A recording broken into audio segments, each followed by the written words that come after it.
പ്രിയപ്പെട്ട കുട്ടികളെ, നമ്മളിന്ന് ഡിസ്കസ് ചെയ്യാൻ പോകുന്നത് നമ്മുടെ 8ാം ക്ലാസ്സിലെ കെമിസ്ട്രി 16ാമത്തെ പാഠഭാഗമായിട്ടുള്ള വാട്ടർ അഥവാ ജലം എന്ന് പറയുന്ന ചാപ്റ്ററാണ് കേട്ടോ. ഈ ഒരു ചാപ്റ്ററിൽ നമ്മൾ ഇന്ന് ഡിസ്കസ് ചെയ്യാൻ പോകുന്ന ടോപ്പിക്കാണ് soft water and hard water, Mridula ജലം അതുപോലെ കഠിന ജലം. ഓക്കെ, ഇതെങ്ങനെയാണ് നമുക്കറിയാലോ. നമ്മുടെ വാട്ടർ അല്ലെങ്കിൽ നമുക്ക് എവിടുന്നാണ് വെള്ളം കിട്ടുന്നത്? മഴ, കുന്നിൻ്റെ മുകളിലേക്ക് മഴ പെയ്യുന്ന സമയത്ത് അത് കുറേ ഒഴുകിയും അതുപോലെ മണ്ണിൻ്റെ അടിയിലൂടെയൊക്കെ ഒലിച്ച് വന്ന് നമ്മുടെ വലിയ വലിയ തടാകങ്ങളിൽ സമുദ്രങ്ങളിൽ എത്തിയിട്ട് അതുവഴിയാണല്ലോ നമുക്ക് കിട്ടുന്നത്. അപ്പോൾ ഇതുപോലുള്ള മണ്ണിലൂടെയും ഒക്കെ ഒഴുകി അല്ലെങ്കിൽ അരിച്ച രൂപത്തിൽ വരുന്ന സമയത്ത് ഒരുപാട് മിനറൽസ് ലവണങ്ങൾ അതിൽ ആഡ് ആവുന്നുണ്ട് അല്ലേ. കാൽഷ്യം, മെഗ്നീഷ്യം ഒക്കെയാണ് മെയിനായിട്ടുള്ള ലവണങ്ങൾ അല്ലെങ്കിൽ മിനറൽസ് ഒക്കെയാണല്ലോ വെള്ളത്തിൽ കൂടുതലായിട്ട് കാണപ്പെടുന്നത്. അപ്പോൾ ഇങ്ങനെയുള്ള ആളുകളൊക്കെ വെള്ളത്തിൽ മിക്സ് ആണെന്ന് നമുക്കറിയാമല്ലോ അല്ലേ. അപ്പോൾ ഇങ്ങനെയുള്ള വെള്ളങ്ങളിൽ നമ്മൾക്ക് അവരിൽ നിന്നാണ് നമുക്ക് സോഫ്റ്റ് വാട്ടർ എങ്ങനെയാണ്, ഹാർഡ് വാട്ടർ എങ്ങനെയാണെന്ന് മനസ്സിലാക്കാൻ പറ്റുന്നത്. അപ്പോൾ നമ്മൾ എന്ത് ചെയ്യുക, 3 ബീക്കർ എടുക്കുക. നമ്മൾ ഡിസ്റ്റിൽഡ് വാട്ടറാണ് യൂസ് ചെയ്യേണ്ടത് അല്ലെങ്കിൽ റെയിൻ വാട്ടർ, ശുദ്ധജലം എടുക്കണം. 3 ബീക്കറുകളിലോ 4 ബീക്കറുകളിലോ ആക്കിയിട്ട് എടുക്കുകയാണ് കേട്ടോ. ടോട്ടൽ നമ്മൾ 4 ബീക്കർ എടുക്കുന്നുണ്ട്. എന്നിട്ട് ഒന്നുകിൽ കാൽഷ്യം അല്ലെങ്കിൽ മെഗ്നീഷ്യം, ആരുടെയെങ്കിലും ഒരാളുടെ ഒന്നിൽ ബൈകാർബണേറ്റ്, അടുത്തതിൽ ക്ലോറൈഡ്, അതുപോലെ അടുത്തതിൽ സൾഫേറ്റ്സ് ഒക്കെയാണല്ലോ. ഇവരെ നമ്മൾ ആഡ് ചെയ്യുകയാണ്. ഇതിൽ നമ്മുടെ നോർമൽ ഡിസ്റ്റിൽഡ് വാട്ടറുമാണ് കേട്ടോ. 4 ലീക്കും നമ്മൾ സോപ്പ് ആഡ് ചെയ്യുകയാണ്. ഇത് നല്ലപോലെ കുലുക്കുകയാണ് നമ്മൾ ചെയ്യുന്നത് കേട്ടോ. അപ്പോൾ ആ ഒരു സോപ്പിൻ്റെ പത കൂടുതൽ ഫോം ചെയ്യുന്നത് ആരിലായിരിക്കും മക്കളെ? നമ്മുടെ നോർമൽ വാട്ടറിലായിരിക്കും അല്ലേ. അപ്പോൾ എന്തുകൊണ്ടാണ് കാർബണേറ്റ്, ക്ലോറൈഡ്സ്, സൾഫേറ്റ് അടങ്ങിയിരിക്കുന്നതിൽ ഇത് അത്രയും പതയാത്തത്? അതിന് കാരണം എന്തായിരിക്കും മക്കളെ? അവരിൽ വേറെ ലവണങ്ങളുണ്ടല്ലേ, വെള്ളത്തിൽ വേറെയും മിനറൽസ് ആഡ് ആയിട്ടുണ്ട്. അതുകൊണ്ടാണ് സോപ്പ് അതിൽ ലയിക്കാത്തത്.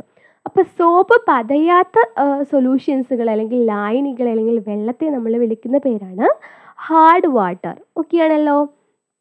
സോപ്പ് പതയാത്ത ആളുകളെ വിളിക്കുന്ന പേരാണ് കഠിനജലം അല്ലെങ്കിൽ ഹാർഡ് വാട്ടർ എന്ന് പറയുന്നത്. ഇപ്പോൾ ഇവിടെ നമ്മൾ പറയുന്ന കഠിനജലത്തിന് കാരണം എന്താണ്? അതിൽ ലയിച്ച് ചേർന്നിരിക്കുന്ന കാൽഷ്യം, മെഗ്നീഷ്യം പോലുള്ള ആളുകളുടെ ലവണങ്ങൾ, അതായത് ബൈകാർബണേറ്റ്സോ ക്ലോറൈഡ്സോ സൾഫേറ്റ്സോ ആരാണെങ്കിലും ആയിക്കോട്ടെ, അതുകൊണ്ടാണ് പതയാത്തത്. ഓക്കെ, നോർമൽ വാട്ടറിൽ നമ്മൾ എടുത്തിരിക്കുന്ന സമയത്ത് അതൊരു സോപ്പ് പതഞ്ഞു അല്ലേ. ഈ ഒരു വാട്ടറിനെ പറയുന്ന പേരാണ് സോഫ്റ്റ് വാട്ടർ അല്ലെങ്കിൽ എന്താണ്, മൃദുല ജലം. ഓക്കെയാണല്ലോ. അപ്പോൾ ഇതാണ് ആദ്യമായിട്ട് നമ്മൾ പറയുന്നത് കേട്ടോ. ഇനി നമ്മൾ ഹാർഡ് വാട്ടർ 2 ടൈപ്പ് ഉണ്ട്. ടെമ്പററി ഹാർഡ്നെസ്സും ഉണ്ട്, അതുപോലെ തന്നെ പെർമനൻറ്റ് ഹാർഡ്നെസ് ഉണ്ട്. താൽക്കാലികമുണ്ട്, സ്ഥിരമായിട്ടുള്ളതുമുണ്ട്. അപ്പോൾ എന്താണ് ടെമ്പററി ഹാർഡ്നെസ് നോക്കാം കേട്ടോ. അപ്പോൾ നമ്മൾ ഇനി 3 ബീക്കർ ബാക്കിയുള്ളൂ അല്ലേ. ഒന്നിൽ ബൈകാർബണേറ്റ്സ്, അടുത്തതിൽ ക്ലോറൈഡ്സ്, അടുത്തതിൽ സൾഫേറ്റ്സ്, ക്ലോറൈഡ്സ്, ബൈകാർബണേറ്റ്സ്. അപ്പോൾ ഈ ഒരു 3 വെള്ളം നമ്മൾ എന്ത് ചെയ്യാണ്, സോപ്പ് കഷ്ണങ്ങൾ ഇട്ടിട്ട് തന്നെ ചൂടാക്കുകയാണ്. തിളപ്പിക്കുന്ന സമയത്ത് ഇതിൽ നമുക്ക് ഈ ഒരു ബൈകാർബണേറ്റ് അടങ്ങിയിരിക്കുന്ന ആളുകളിൽ എന്താണ് സോപ്പ് പതയുന്നതായിട്ട് കാണാൻ കഴിയും. അപ്പോൾ അതിൻ്റെ കാരണം എന്താണ്? ഈ ഒരു ബൈകാർബണേറ്റ്സ് അടങ്ങിയിരിക്കുന്ന വെള്ളം എന്ന് പറയുന്നത് ടെമ്പററി ഹാർഡ്നെസ് ആണ്. അതുകൊണ്ടാണ്, താൽക്കാലിക കാഠിന്യം ഉള്ളത് കൊണ്ടാണ് നമ്മൾ ചൂടാക്കുന്ന സമയത്ത് ഇവിടെ എന്ത് സംഭവിക്കുന്നത് മക്കളെ? സോപ്പ് പതയാൻ തുടങ്ങുന്നത്. അതായത് ഇതിലുള്ള ബൈകാർബണേറ്റ് ലവണങ്ങൾ, കാൽഷ്യത്തിൻ്റെ ആയിക്കോട്ടെ മെഗ്നീഷ്യത്തിൻ്റെ ആയിക്കോട്ടെ, ബൈകാർബണേറ്റ് ലവണങ്ങൾ തമ്മിൽ വിഘടിക്കുന്നു അല്ലെങ്കിൽ ഡിക്കമ്പോസ് ചെയ്യുന്നു ചൂടാക്കുന്ന സമയത്ത്. ആ ഡിക്കമ്പോസ് ചെയ്യുന്ന കാരണം കൊണ്ട് തന്നെ നമ്മുടെ വെള്ളത്തിൽ ആ ഒരു സോപ്പിന് പതയാൻ സാധിക്കുന്നുണ്ട്. ഓക്കെ, അങ്ങനെ ഈ ഒരു കാഠിന്യത്തെ നമുക്ക് ഒഴിവാക്കാൻ കഴിയുകയാണ് ചൂടാക്കൽ കൊണ്ട് അല്ലെങ്കിൽ തിളപ്പിക്കൽ കൊണ്ട് നമുക്ക് റിമൂവ് ചെയ്യാൻ കഴിയുന്ന അല്ലെങ്കിൽ ഒഴിവാക്കാൻ കഴിയുന്ന ഹാർഡ്നെസ് ആണെന്നുണ്ടെങ്കിൽ അല്ലെങ്കിൽ കാഠിന്യമാണെന്നുണ്ടെങ്കിൽ നമ്മൾ ഇവരെന്ത് വിളിക്കും? ടെമ്പററി ഹാർഡ്നെസ് അല്ലെങ്കിൽ താൽക്കാലിക കാഠിന്യം എന്ന് വിളിക്കും. ഇനി എന്താണ് പെർമനൻറ്റ് ഹാർഡ്നെസ് നോക്കാം കേട്ടോ. അപ്പോൾ ഇനി ബാക്കി നമ്മൾ ബൈകാർബണേറ്റ് കഴിഞ്ഞിട്ട് ക്ലോറൈഡ്സും സൾഫേറ്റ്സും ആണുള്ളത് അല്ലേ. കാൽഷ്യം, മെഗ്നീഷ്യം പോലുള്ള ആളുകളുടെ ക്ലോറൈഡ്സ് അതുപോലെ സൾഫേറ്റ്സ് ആണുള്ളത് അല്ലേ. ഇവരെ നമ്മൾ ചൂടാക്കുന്ന സമയത്ത്, അതായത് തിളപ്പിച്ചിട്ട് നമുക്ക് ഇവരിലെ സോപ്പ് പതപ്പിക്കാൻ സാധിച്ചില്ല അല്ലേ.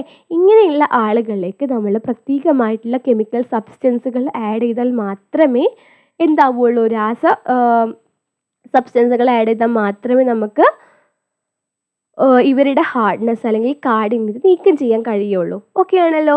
അപ്പോൾ ഇങ്ങനെയുള്ള ആളുകളെ വിളിക്കുന്ന പേരാണ് ഒരുപാട് നമ്മൾ ചൂടാക്കിയാൽ പോലും തിളപ്പിച്ചാൽ പോലും ഹാർഡ്നെസ് അല്ലെങ്കിൽ കാഠിന്യം വിട്ടുപോകാത്ത ആളുകളുടെയാണ് നമ്മളെന്ത് പറയുക? പെർമനൻറ്റ് ഹാർഡ്നെസ് അല്ലെങ്കിൽ സ്ഥിരകാഠിന്യം എന്ന് പറയുന്നത്. ഓക്കെ ആണല്ലോ. The hardness of water containing the chlorides and sulfates of calcium and magnesium is not removed even after boiling.